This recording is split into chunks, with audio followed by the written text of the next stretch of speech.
Efesios capítulo 5, versículo 15 al verso 20.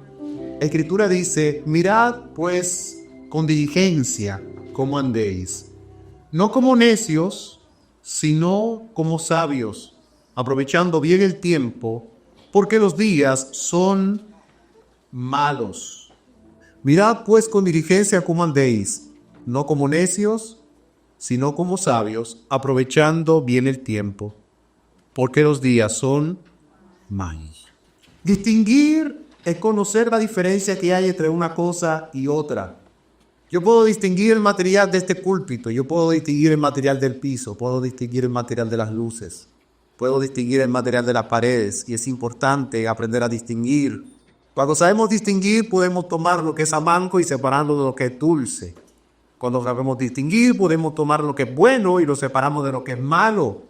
Cuando sabemos distinguir, podemos saber la diferencia entre una buena amistad y una mala amistad. Cuando sabemos distinguir, sabemos la diferencia entre un niño malcriado y un niño que se porta bien. Cuando sabemos distinguir, podemos saber la diferencia entre un matrimonio que camina conforme al diseño de Dios y un matrimonio que está desviado del orden de Dios. Es importante aprender a distinguir. Distinguir nos ayuda también a manifestar y a declarar la diferencia que hay entre una cosa y otra, con la intención de no confundirla. Además de eso, podemos ver un objeto y podemos diferenciar ese objeto de los demás. Yo sé que esto no es un teléfono. Se habla por ahí, pero no es un teléfono. Es un micrófono. Yo sé que esto no es un televisor. Se ven cosas por ahí, pero no es un televisor. Hay que aprender a distinguir, porque si uno no sabe distinguir, puede tomar algo que esté envenenado y comérselo. Y si uno no sabe distinguir, puede entonces quizá pasar de alto un postre y no comérselo pensando que podría ser un veneno. La distinción es algo que Dios usa y que lo usa como algo, como una herramienta para bien. Por ejemplo, Dios separó en el principio una cosa de la otra. Separó las aguas de las aguas y separó la parte mojada de la parte seca, como dice la Biblia, para en la parte seca llamarla tierra y en la parte de agua llamarla mares. Es importante la distinción. Separó la luz de las tinieblas, puso dos lumbreras en el cielo, una mayor y una menor. Y cuando se trata de nosotros, a nosotros Dios también nos ha distinguido. La Biblia enseña que Dios ha traído distinción para aquellos que son llamados sus hijos. La Biblia dice en 2 de Pedro capítulo 2, versículo 9, mas vosotros sois linaje escogido. Oiga bien, está hablando de usted. Dice que ustedes son linaje escogido, real sacerdocio, nación santa, pueblo adquirido por Dios, para que anunciéis las virtudes de aquel que os llamó de las tinieblas a su luz admirable. ¿Qué está haciendo Dios? Está distinguiendo. ¿El qué? Un pueblo de otro pueblo. La distinción es importante. Y pensar que todas las cosas son iguales es pecar de ser iluso, no entendiendo que no es cierto. No todas las cosas son iguales. Y si bien es cierto que todos los seres humanos comparten la dignidad de ser hechos por Dios, no es cierto que todos los seres humanos son hijos de Dios. La Biblia enseña cuál es la distinción entre un hijo y uno que no es hijo. ¿Qué significa eso de ser salvo? Juan 3:16 dice que de tal manera amó Dios al mundo que dio a su Hijo unigénito. ¿Para qué? Para que todo aquel que en él crea. ¿Cuál hay una condición? No incondicional. Hay una condición. ¿Cuál es? Tiene que creer. Si no crees, no recibes el regalo. Para que todo aquel que en él crea, no se pierda, sino que tenga vida eterna. En Juan capítulo 1, versículo 11 dice que Jesús vino a lo suyo, pero los suyos no lo recibieron. Pero, aquí mira la condición, a los que lo recibieron y creen en su nombre, ¿ve cuál es la condición? La condición es: lo recibo y creo. A los que lo recibieron y creen en su nombre, les dio un derecho. Ser hijo de Dios es una potestad, es un derecho que se da a los seres humanos, a los hombres y mujeres que han decidido poner su fe en Cristo. Le dio potestad de llamarse hijo de Dios. Es tanto así que esos que ahora han nacido de Cristo Dice la Biblia que no son engendrados ni de sangre, ni de carne, ni de voluntad de hombre, sino que son engendrados, son engendros de Dios mismo. Por eso Dios se llama su papá, porque Dios los engendró. Si ellos no nacen de Dios, es porque Dios no los ha engendrado. Y si no han creído, no han nacido de Dios. La Biblia lo dice claro, a los que lo recibieron y creen en su nombre, Dios le da el derecho, la potestad de llamarse hijos de Dios. Esos no andan conforme a la carne. O sea, no son engendrados según la carne, sino que andan conforme a Dios, los cuales no son engendrados ni de sangre, ni de carne, ni de voluntad de varón, sino de Dios. ¿Qué está haciendo Dios? Está estableciendo una diferencia. Unos son hijos, otros no son hijos. ¿Por qué? Porque unos creyeron y otros no creyeron. Y por consiguiente, la repercusión de eso tiene que ver más allá de esta vida. La repercusión es eterna. ¿Por qué? Porque los que han creído en Cristo han recibido el perdón de sus pecados. Pero los que no han recibido a Cristo andan todavía en sus pecados y la paga del pecado es la muerte. Pero la dádiva de Dios es lo contrario de la muerte. En esa distinción, la repercusión es eterna, porque aprende a distinguir. Si usted ve una bebida y esa bebida se ve linda porque tiene un color agradable, pero es un veneno y usted se la toma por no saber distinguir qué va a pasar, se va a morir. Pero yo me la tomé con mucho amor, pastor. Sí, con mucho amor te vas a morir. Pero si alguien con mucha violencia te pone la inyección, así violentamente te vas a sanar. ¿Por qué? Porque hay que aprender a establecer la diferencia. ¿Dios los ama a todos? Claro que Dios ama a todos. ¿A la iglesia nada más? No, al mundo. De tal manera Dios amó al mundo. Y el regalo de Dios fue para el mundo. En este tiempo la gente está celebrando la Navidad. Y es como si no entendiera que la Navidad, la natividad, ¿qué es? Lo que se celebra es el nacimiento ¿de quién? De Cristo, que vino al mundo. ¿Para qué? Para dar al mundo vida cuando el mundo estaba todavía perdido. No todos reciben el regalo. Claro, el día de Navidad la gente va a ir debajo del árbol y dependiendo del presupuesto que haya tenido la familia, va a encontrar un regalo o va a dejar de encontrarlo. Pero el regalo más grande que hace Dios, lo más grande del cielo, se le dio a lo más vil de la tierra. Que me enseña que Dios tomó este tesoro y le convirtió en tinajas, en vasijas de barro, para que la excelencia de esta salvación no sea de nosotros, sino que sea de Dios.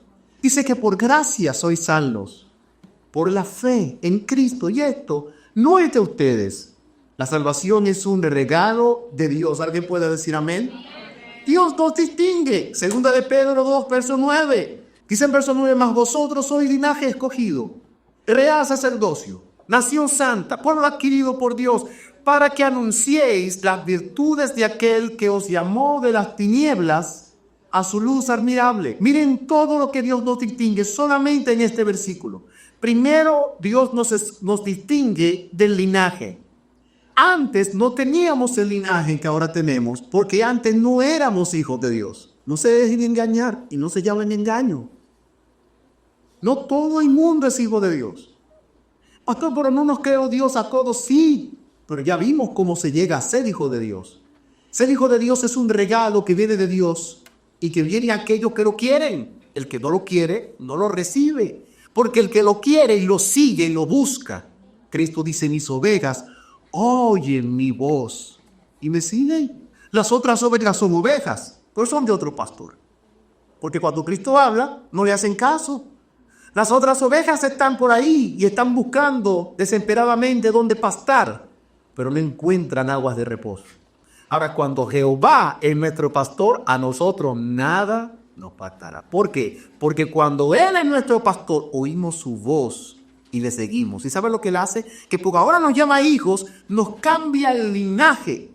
Eso significa que si ahora nuestro linaje, hablar de linaje, estamos hablando de descendencia. Hablar de linaje es hablar de familia.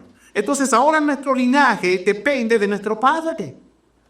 Por eso, los de mi linaje, los de mi casa, ninguno son rubios. Vaya a mi casa para que usted vea que no va a encontrar ni un rubio con los ojos verdes. ¿Por qué? Porque ¿de quién lo van a sacar? Yo no tengo rubio. Y mi esposa a lo mejor quizás más chiquita lo tuvo el pelo, no sé si lo habrá tenido más amarillo, pero ya muy rubio no lo tiene. Ustedes tienen que parecerse a nosotros porque son nuestro linaje. Al hablar de linaje, la Biblia está hablando de familia. Ahora, ¿de quién somos familia? De Dios. A Cristo en una ocasión, andando en su ministerio en la carne, dice la Biblia que fueron algunos que estaban detrás de él y le dijeron, ahí te andan buscando tu mamá y tus hermanos. Y Cristo dijo, mi mamá y mis hermanos. ¿Y quiénes son mi mamá y mis hermanos?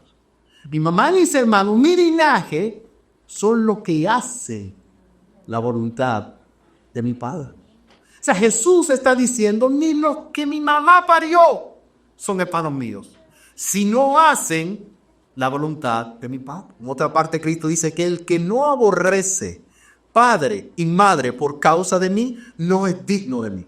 ¿Qué significa? ¿Usted le va a dar una patada a su familia? No, no es eso. Lo que está diciendo la palabra claramente es que primero, como dice por ahí afuera, primero Dios y después su santo. Primero Cristo y después todo lo demás. ¿Saben qué es de mi familia? Mi familia son ustedes. ¿Por qué? Por varias razones. Primero, porque ustedes son los que hacen la voluntad de mi Padre. ¿Alguien lo cree? Pero no solamente por eso, ustedes son mi familia además porque son los que están más cerca. Mi familia, todo el mundo es cristiano, por tan lejos. Si yo estoy enfermo, nadie me va a traer un té de allá, por más que quieran, y por más que oren, y por más que... Ninguno está cerca. Ahora, más rápido yo recibo un té de alguno de ustedes. ¿Será que alguien me trae un tecito si yo me enfermo?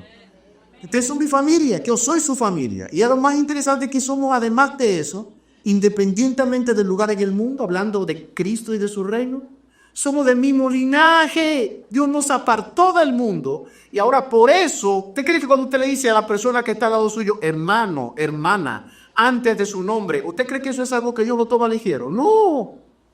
Cuando yo digo al hermano Luis, ¿qué yo estoy diciendo? Somos hermanos. Pero Luis nació en México. ¿Dónde? Porque nacimos Luis en Puebla. Oye eso, yo no sé ni dónde queda eso. Yo digo Puebla porque no he oído a ellos decirlo, pero yo no sé. O mi hermano Ariel, ¿dónde fue que nacimos nosotros? En Panamá, Ariel. En Panamá, yo le digo, hermano, Ariel, oiga qué cosa. Yo nunca he visto la madre de Ariel. Pero eso no es importante. ¿Por qué? Porque Dios nos distingue del viejo linaje y ahora nos pone en un linaje nuevo. Por eso nos llamamos hermanos. ¿Cuántos son hermanos en este lugar? Linaje escogido, nos separó y nos distinguió con respecto a nuestro linaje. Entonces ahora usted no es cualquier cosa. Usted es un hijo de Dios. ¿Cuántos son hijos de Dios en este lugar? Amén. Pero nos separó, nos distinguió también con respecto al sacerdocio. Lo primero que nos llama el linaje escogido y luego dice real sacerdocio. Y hablar de sacerdocio es hablar de comunión con Dios, pero no comunión con Dios. Una cosa es el feligrés, el que llega y se sienta. Otra cosa es el sacerdote, el que toma los panes y los mece delante del altar, el que entra al lugar santísimo, el que mueve que el incienso. Eso lo considera una sola gente. Y ahora ¿sabe qué dice Dios? Que ahora usted es un sacerdote de Dios. O sea, usted tiene comunión con Dios, directa, estrecha, única y exclusiva con Él, sin ningún mediador. Usted sabe que usted no necesita el pastor para hablar con Dios. Usted no necesita el pastor para traer sus pecaditos, los grandes y los pequeñitos. Usted no necesita el pastor para esas cosas. ¿Sabe por qué? Porque hay un solo Dios y un solo mediador entre Dios y los hombres. ¿Quién es ese? Jesucristo, hombre. Cuando den gloria al Señor por eso. Amén. Entonces usted es un sacerdote. Usted no es cualquier gente. Porque usted, como hemos explicado antes, usted no es de lo que se queda en los atrios, ni de lo que se quedó adentro, ni de lo que se quedó en el lugar santo, nada más dentro del lugar santísimo. O sea, usted es distinto de las demás personas. Eso no es poca cosa, es una gran cosa. Entonces Dios separó. Usted no es igual. Podemos hablar de la dignidad de la gente que todos tenemos, porque todos hemos sido hechos a la imagen de Dios. Eso es una cosa, y otra cosa es que nosotros representemos esa imagen, como no hablamos en otras ocasiones. Esto no es igual, porque no todos quieren creer. Y número dos, no solamente no todos creen, por tanto no puede ser que el mismo linaje, no son de la misma familia, por su propia admisión no son de la familia. Que pregunta, ¿quiere a Jesús o lo rechaza? Y la gente dice, no lo rechazo, no quiere ser de la familia. ¿Significa que nosotros debemos mostrar desprecio a los que no quieren ser de la familia? No, en ninguna manera, porque si no, ¿cómo vamos a alcanzar al mundo? No, hay que mostrarle el doble de amor. Y mirar mirar a la gente con la compasión que Cristo miraba a la gente. Dice que Cristo caminando por las aldeas y las calles de ellos, dice que se entristecía porque los veía que andaban como ovejas que no tienen pastor. Pero ahora nosotros tenemos pastor y Dios nos ha distinguido y nos ha hecho parte de su linaje. Nos ha hecho parte de su sacerdocio. Una vez más, sacerdocio implica comunión con Dios y representantes de los oráculos y de la palabra y del mensaje de Dios.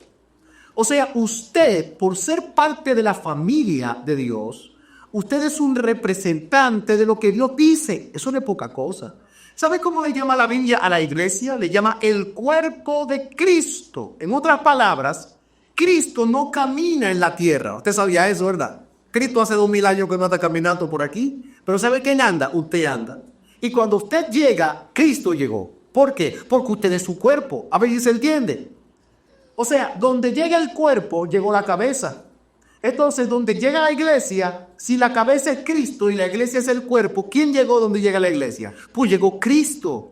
En otras palabras, no solamente Dios te llama familia, linaje, sino que Dios te llama sacerdote, uno que instrumenta para con los hombres los oráculos, los mensajes de Dios y lo que significan y lo puede comunicar con propiedad y autoridad para que el incrédulo oiga y crea. Eso no es poca cosa. ¿Cuánto da gloria al Señor por eso? Amén. Sí, termine de dar ese aplauso para Dios. No tenga miedo.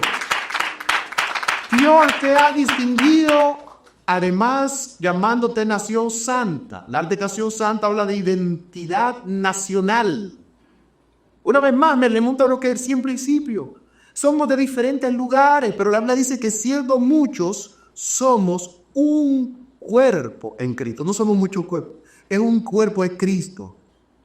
A veces cuando nosotros vamos a la iglesia, nos referimos a la iglesia como yo soy de la iglesia X o yo soy de la iglesia de la otra iglesia. La iglesia es una sola. El cuerpo es uno solo. Sus hermanos que van a otra iglesia, que se congregan en sabe Dios dónde, que a lo mejor usted no se siente muy cómodo ahí, pero no ataque ni critique a los hermanos. ¿Sabe por qué? Porque ellos, los que son salvos de ahí, son hermanos del mismo linaje de los que son salvos de aquí. ¿Alguien me está entendiendo lo que estoy diciendo? Somos un solo cuerpo. Entonces, nos ha dado Dios una identidad nacional. Nos ha puesto en el olimo. Y ahora nosotros somos también hijos de Abraham. Por consiguiente, nosotros somos en espiritual como si fuéramos también llamados israelitas, aunque no según la carne. La Biblia dice que nosotros somos nación santa, identidad nacional, separados de otras naciones. Esto es lo que significa santo. Santo significa separado, apartado, distinguido de las otras gentes. Esto puede sonar un poco controversial, puede sonar un poco feo, pero no me importa cómo suene. Si es verdad, y si es verdad, no es verdad. La Biblia dice que somos una nación apartada, una nación separada, nación santa. Entonces vamos a ver si vamos entendiendo. Primero, somos un linaje, o sea, una familia. Segundo, somos un sacerdocio, o sea, unos que ministran los misterios, los oráculos y el mensaje. Y ahora vamos a hablar de una identidad nacional que está apartada para Dios porque le pertenece a Dios. Oiga lo que dice que es una nación santa y un pueblo que Dios compró, pueblo adquirido por Dios. Dice el mismo versículo 9, dice nación santa, pueblo adquirido por Dios. ¿Sabe qué significa esto? La ley dice que el pueblo suyo somos y ovejas de su prado. ¿A quién le pertenecemos? A Dios. Por eso el diablo no te puede tocar. ¿Cuántos ahora acá, Señor? Por eso, amén. El diablo puede amagar, pero no te puede hacer daño. ¿Por qué? Porque usted no es suyo.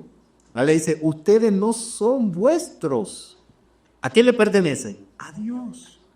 Nación santa, apartada. Pueblo que Dios compró. Sacó de sus riquezas en gloria, de su bolsillo, de su cartera y pagó por ti. Por eso Cristo dijo en la cruz del Calvario, consumado es. Ha pagado por ti.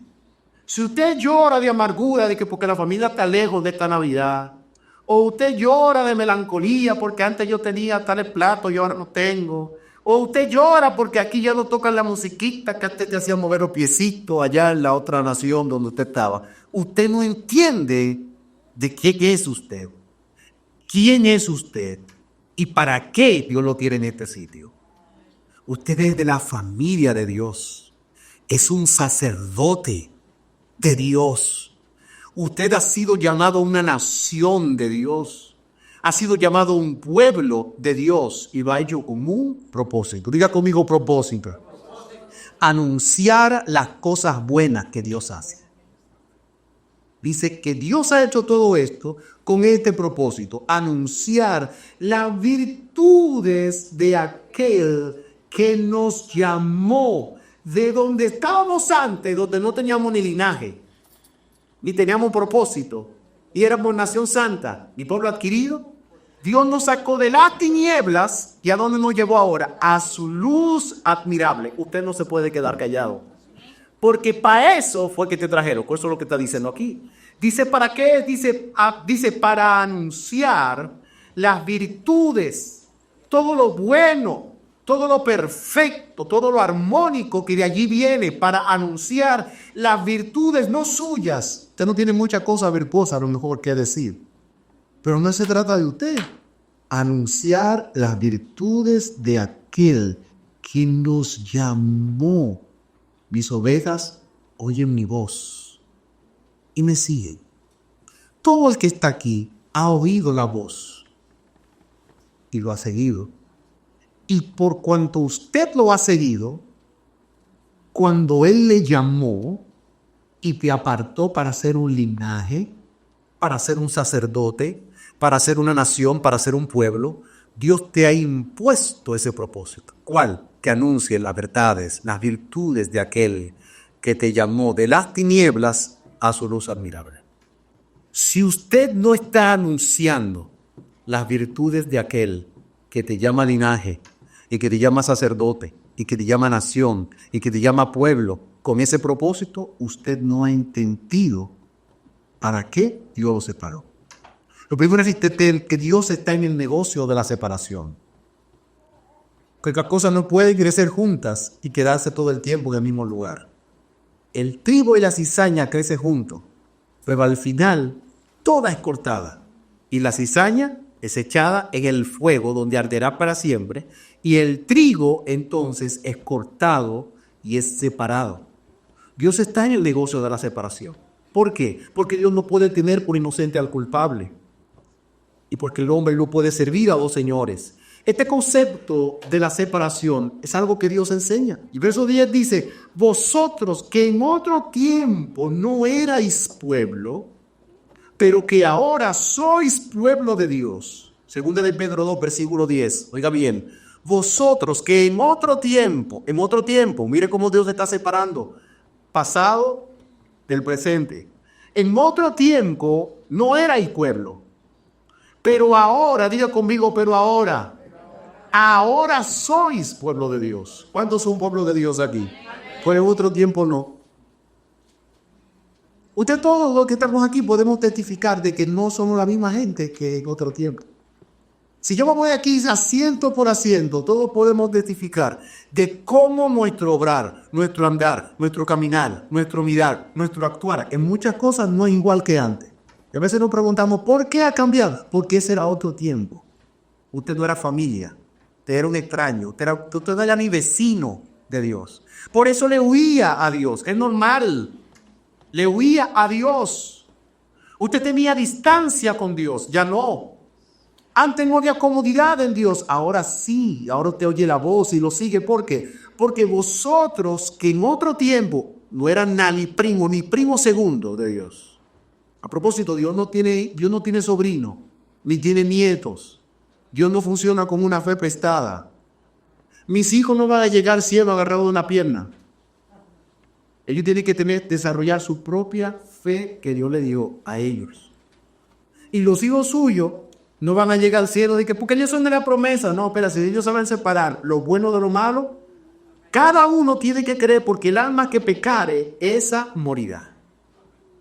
Pero todo aquel que cree e invoque el nombre del Señor será salvo. ¿Cuánto da gloria al Señor por eso? Amén. Y por eso oramos por nuestros hijos, cubrimos a nuestros hijos y sabemos que hay bendición y hay salvación para nuestros hijos. ¿Alguien dice amén?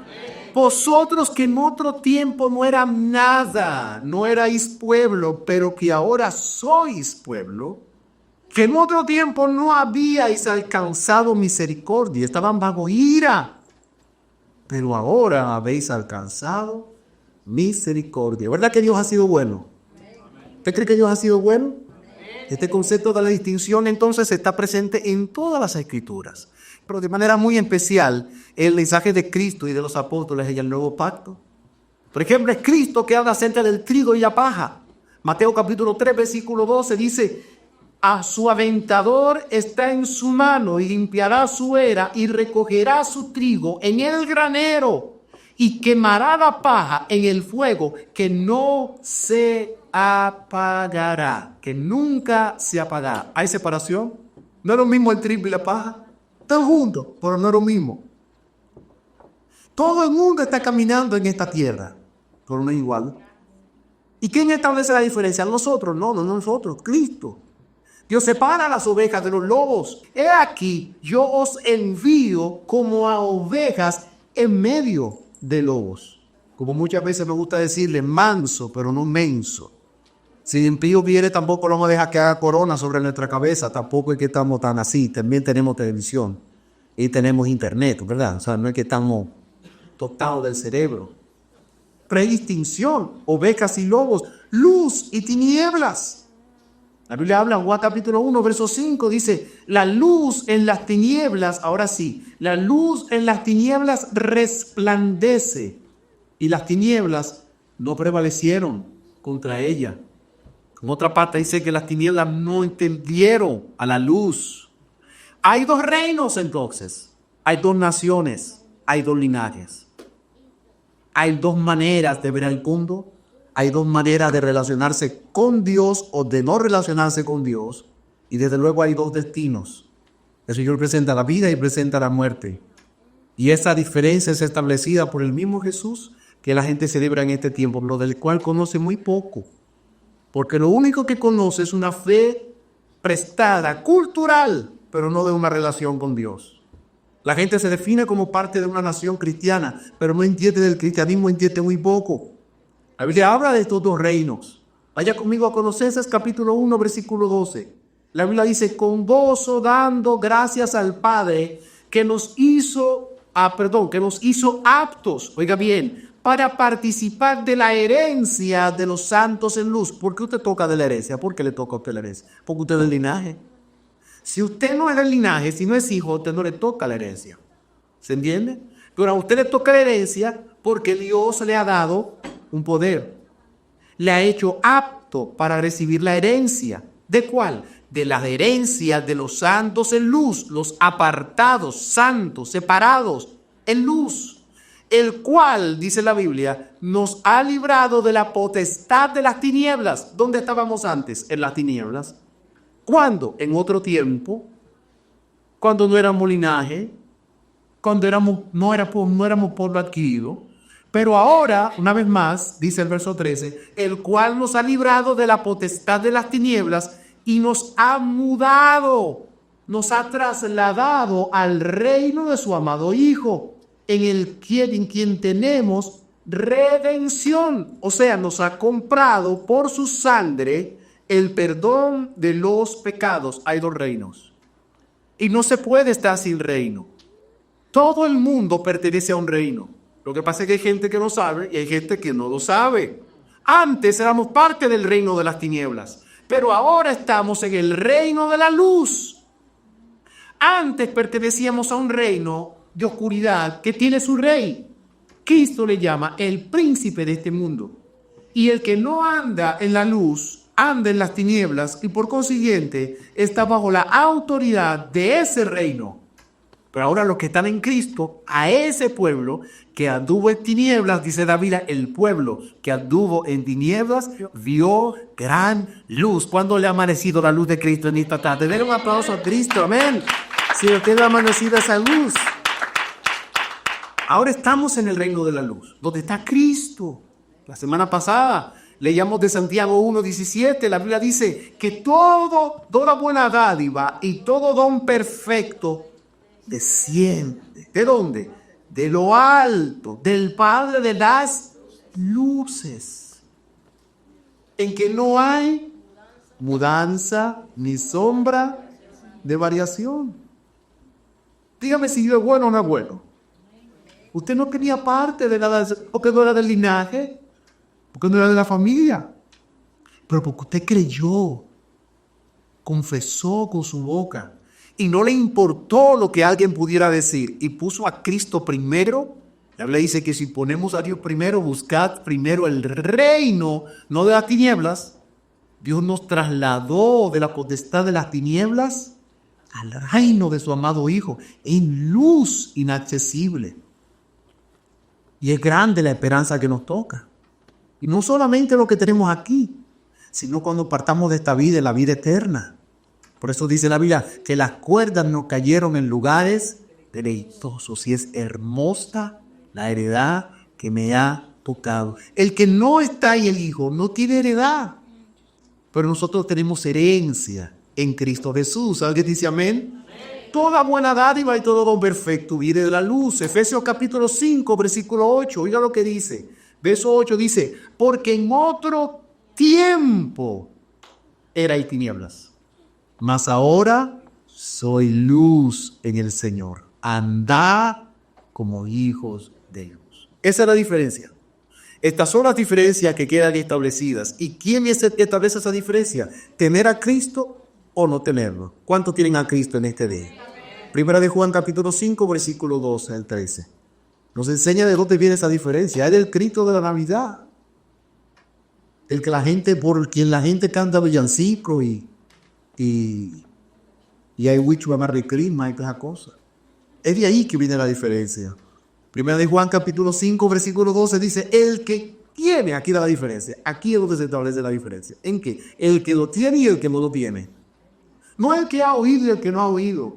No el que dice, está bonita la palabra y el que dice, yo no sé. No, el que lo tiene y el que no. Ya, punto. Usted lo tiene, usted tiene herencia. Usted lo tiene, usted es de la familia. Usted lo tiene, usted es del linaje. Usted lo tiene, usted tiene vida eterna. Aquí en la tierra, vida en abundancia. En la vida venidera, la vida eterna. Lo tiene a Cristo, si quiere a Cristo, tiene para qué celebrar. La mayoría de la gente no tiene razón para celebrar. Van a celebrar y van a comer, pero lo único que van a hacer es subir de preso. Pero no tienen por qué celebrar, porque no lo quieren y no lo quieren. Porque oyen su voz, pero no lo siguen. Mis ovejas oyen lo que yo les digo y lo siguen. A veces lo descuadra, pero me aman. Y le piden al Espíritu Santo, dirígeme, hazme crecer. Yo quiero menguar para que crezcas tú. Cuando pedimos yo quiero menguar, cuando mis conceptos aprendidos en el reino de las tinieblas no cuadran con lo que estoy escuchando en el reino de la luz. ¿Usted cree que es tan fácil? No es tan sencillo. Yo compartía ahorita con 2 de mis hijos en casa, mientras les leía la palabra, y estábamos compartiendo algo. Y tocamos el tema de los 2 reinos. Y dentro de eso yo les decía, ¿cómo tenemos que acercarnos a la gente que ha nacido en el otro reino? Porque no puede ser fácil y no debe ser fácil. Y yo no crean que yo le entiendo. Yo no entiendo, porque yo no sé lo que es, pero usted sí. Yo no sé lo que es vivir en el reino de las tinieblas. Yo sé lo que es andar en tinieblas porque ciertamente he pecado muchas veces. Yo no he sido el mejor cristiano.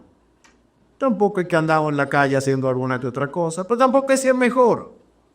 Y en eso es donde radica, de hecho, la salvación. En la necesidad, en el conocimiento de nuestro propio pecado y de saber que tenemos la necesidad de acercarnos confiadamente al trono de la gracia. Amén. Pero yo no puedo decir que yo anduve en el mundo y que yo anduve, que yo maté, que yo asalté, que yo no sé. Si usted quiere buscar una buena referencia para eso, yo no soy la mejor referencia. Yo no sé. Pero qué difícil debe de ser para alguien que haya andado por mucho tiempo en las tinieblas y ahora escucha la luz y la luz no le cuadra.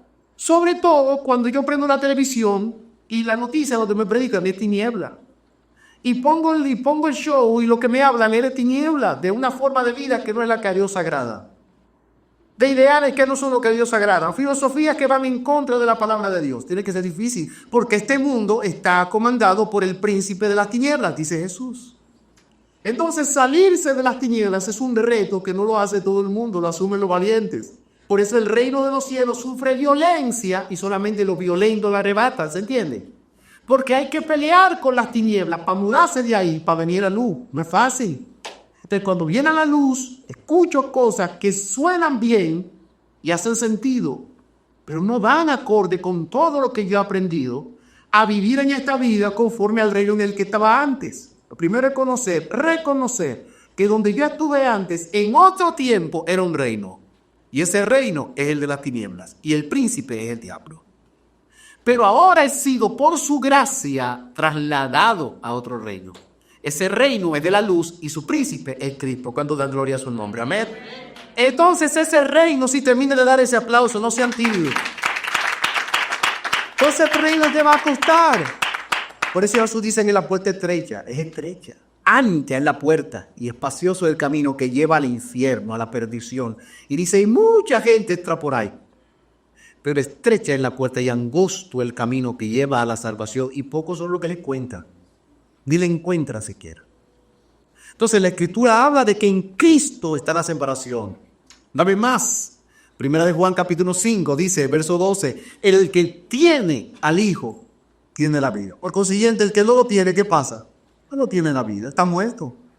No ha nacido de nuevo. Está en sus pecados. El que tiene al Hijo tiene la vida. El que no tiene al Hijo de Dios no tiene la vida. Verso 13 dice, estas cosas os he escrito a vosotros que creéis, oiga bien, en el nombre del Hijo de Dios, para que sepáis, para que ustedes sepan que por cuanto han creído, para que sepáis que tenéis vida eterna. Juan dice, yo se lo estoy escribiendo eso a ustedes que ya creyeron, para que ustedes sepan lo que ustedes tienen. ¿Qué es lo que tienen? Linaje, sacerdocio, familia, propósito. Que ustedes tienen vida eterna. Que a lo mejor no tienen todo lo que ustedes quisieran, pero pues si ustedes creyeron, tienen vida eterna. Que a lo mejor en esta Navidad no vas a tener todo lo que quisiste tener, pero si creíste, tienes vida eterna. Y que a lo mejor al llegar diciembre, como hemos hablado en estos días, haces un pasarrevista y tomas nota de todo lo que te prometiste y no pasó nada. Pero ¿sabes qué? Estas palabras se las digo a ustedes que creen en el Hijo de Dios, para que sepan que en Él tienen vida eterna y para que creáis que en el nombre del Hijo de Dios, para que creáis en el nombre del Hijo de Dios. Esté hablando a los que creen. Pero ¿cómo es a los que no creen? Juan capítulo 8, versículo 24. Juan 8, 24 dice, por eso os dije que moriréis en vuestros pecados. Y ahí sí es feo, morir en su pecado. Porque si no creéis, aquellos creyeron. Pero aquí dice, si no creéis que yo soy, dice Jesús, en vuestros pecados moriréis. Y si mueren en vuestros pecados, ¿qué es lo que tienen? La muerte eterna. Así que yo le tengo en esta noche, en esta tarde, ya noche, que estamos en un tiempo donde oscurece ya aquí a las 3 de la tarde. Yo le tengo aquí 4 principios bien sencillos, 4 nada más que repaso bien por arribita. Dime, ¿cómo andas?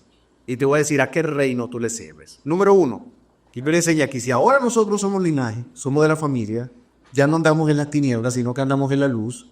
La Biblia habla que lo primero que tenemos que hacer es andar como sabios. Efesios capítulo 5, verso 15. Dice, mirad pues con diligencia, o sea, chequen bien cómo ustedes están caminando. O sea, usted tiene que hacer un examen introspectivo diariamente. Tome su cruz todos los días. Introspectivo, mirar hacia adentro mío, ¿cómo estoy andando? Procura, mirad con diligencia, ¿cómo andéis? No como necios, sino como sabios. Aprovechando bien el tiempo. ¿Por qué? Porque los días son malos. ¿Cómo andas? Te voy a decir a qué reino tú le sirves. Si usted anda como necio, usted no le está sirviendo al reino de Dios. Tiene que andar como sabio. ¿Por qué? Porque los días son malos. Número 2, usted tiene que andar sobrio, no ebrio. No estoy simplemente hablando acerca del consumo de alcohol y del resultado que tiene el exceso del alcohol. No. Estoy hablando en todo el haber del ser humano. Primera de Tesalonicenses capítulo 5, versículo 6. Dice, por tanto, no durmamos como los demás. Se da cuenta separación. Los demás duermen, usted no. No durmamos como los demás, sino velemos y seamos sobrios. Pues los que duermen, de noche duermen. O sea, están en tiniebla, los que están dormidos. Y los que se embriagan, de noche se embriagan. Están dormidos en sus tinieblas. Pero nosotros somos ¿de cuándo? Del día. No somos de las tinieblas, somos de la luz. Entonces, nosotros somos del día. Seamos sobrios, habiéndonos vestido con la coraza de fe y de amor, y con la esperanza de salvación, y por la esperanza de salvación como yelmo. Entonces, número 1, no podemos andar como necios, sino como sabios. Número 2, no podemos andar como ebrios, sino como sobrios. Número 3, no podemos andar con Dios al final, sino con Dios al principio, porque todo lo que ponemos al principio es nuestro Dios. Mateo capítulo 6, verso 24 dice que ninguno puede servir a dos señores. Te va a amar a uno y aborrecerá al otro. ¿Cuál es el Señor que está sirviendo? Al que está en primer lugar. ¿Cuál es la primera cosa que estás pensando? Eso que es lo que más piensas, es lo que vas a convertir en tu Señor. Y número 4, esto es lo más importante quizás, es que aprendamos a que si somos de la familia, somos del linaje, somos sacerdotes, hemos encontrado pueblo, nacionalidad en Cristo, por la fe. Si eso es así, permanezca ahí, caliente, no frío, ni tibio. Peor es tibio que estar frío.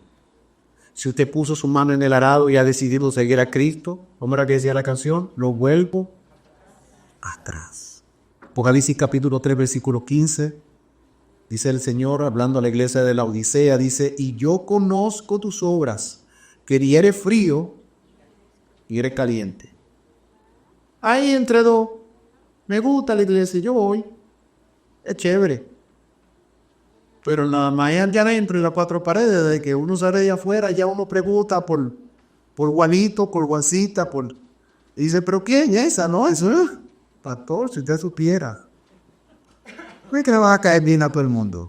Eso es un sueño. No le vas a caer bien a todo el mundo. Hay gente que va a hablar mal de ti, aunque usted le regale billetes de $100 todos los días.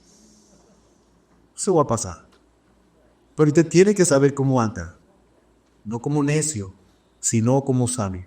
No como ebrio, sino como sobrio. No con Dios en el último lugar, sino en el primero. Y no frío ni tibio, sino caliente. Yo conozco tus obras, que ni eres frío ni caliente. Ojalá fuese frío, no caliente. Pero por cuanto eres tibio y no frío ni caliente, te vomitaré de mi boca. Por eso, yo me remonto a la primera lectura. Mirad con diligencia usted cómo anda. Porque dígame usted cómo anda y le voy a decir a qué reino usted pertenece. Mirad con diligencia cómo andéis. No como necios, sino como sabios, sabiendo que los días son malos. Aprovechando bien el tiempo, porque los días son malos. Y sabiendo también, mis amados, que vuestro adversario, el diablo, anda esperando, mire, esperando. Es así que anda con unos binoculares, mire, como león crujiente, buscándote a ti y buscándome a mí.